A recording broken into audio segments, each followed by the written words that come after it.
নমস্কাৰ প্ৰিয় দৰ্শক, আন এটা গুৰুত্বপূৰ্ণ ভিডিঅ'লৈ আপোনাক আন্তৰিক স্বাগতম জনাইছোঁ।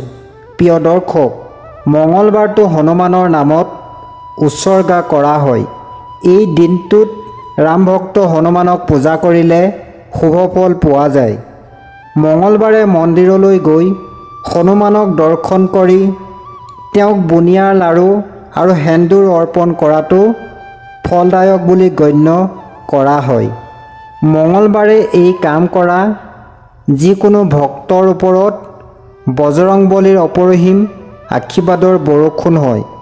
মঙলবাৰে কিছু বিশেষ প্ৰতিকাৰ গ্ৰহণ কৰিলে জীৱনৰ বিভিন্ন সমস্যাৰ পৰা সকাহ পোৱা যায়।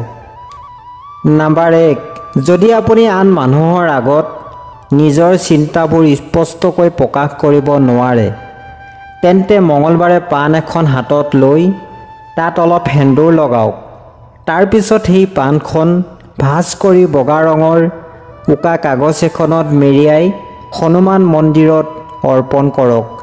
নম্বৰ 2, যদি আপুনি জীৱনত আৰ্থিক লাভ কৰিব বিচাৰে, তেন্তে মঙলবাৰে হনুমান চালিচা 7 বাৰ পাঠ কৰিব লাগে আৰু পাঠ কৰাৰ পিছত হাতজোৰ কৰি হনুমানক প্ৰণাম কৰিব লাগে। নম্বৰ 3, যদি আপুনি যিমান পাৰে সোনকালে পাৰিবাৰিক সম্পৰ্কীয় যিকোনো সমস্যাৰ সমাধান কৰিব বিচাৰে, তেন্তে মঙলবাৰে গা ধুই লোৱাৰ পিছত হনুমানক সেন্দুৰ আগবঢ়াওক। লগতে তেওঁৰ ওচৰত চামেলি ফুলৰ তেলেৰে বন্তি জ্বলাওক। নম্বৰ 4, পাৰিবাৰিক সম্পৰ্কত যদি মধুৰতা বজাই ৰাখিব বিচাৰে, তেন্তে মঙলবাৰে হনুমানক মৌ আগবঢ়াব লাগে। লগতে এই মন্ত্ৰটো 51 বাৰ জপ কৰিব লাগে। এই মন্ত্ৰটো এনেধৰণৰ: ওম হনুমন্তে নমঃ। নম্বৰ 5, যদি আপুনি সকলো সময়তে কিবা এটা ভয় অনুভৱ কৰে, তেন্তে মঙলবাৰে হনুমানৰ ছবি বা মূৰ্তিৰ সন্মুখত ঢাৰি এখন পাৰি বহক। তাৰপিছত আপোনাৰ সন্মুখত ৰঙা ৰঙৰ কাপোৰ এখন মেলি তাৰ ওপৰত কিছু মচুৰ দালি ৰাখক। ইয়াৰ পিছত হনুমান চালিচা পাঠ কৰক।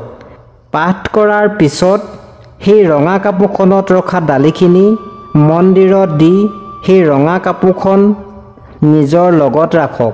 নম্বৰ 6, যদি আপুনি অনুভৱ কৰে যে আপোনাৰ বিবাহিত জীৱনত কাৰোবাৰ কুদৃষ্টিৰ প্ৰভাৱ পৰিছে আৰু এতিয়া আপোনাৰ জীৱনত আগৰ দৰে প্ৰেম নাই, তেন্তে কুদৃষ্টিৰ পৰা নিজকে ৰক্ষা কৰিবলৈ মঙলবাৰে মাটিৰ চাকিত 2টা কৰ্পূৰ টুকুৰা জ্বলাই দিয়ক।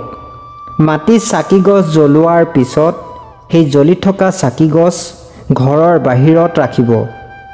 নম্বৰ 7, যদি আপুনি আপোনাৰ পৰিয়ালৰ সৈতে আপোনাৰ সম্পৰ্ক শক্তিশালী কৰিব বিচাৰে, তেন্তে সম্পৰ্ক শক্তিশালী কৰিবলৈ মঙলবাৰে কিছু দৈ বনাই আপোনাৰ ইষ্ট দেৱতাক আগবঢ়াওক আৰু তাৰপিছত পৰিয়ালৰ সকলো সদস্যৰ মাজত প্ৰসাদ হিচাপে বিতৰণ কৰক।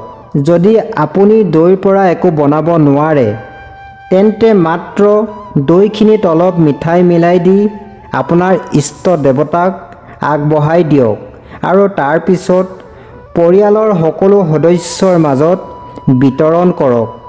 লগতে নিজেও কিছু প্ৰসাদ লওক।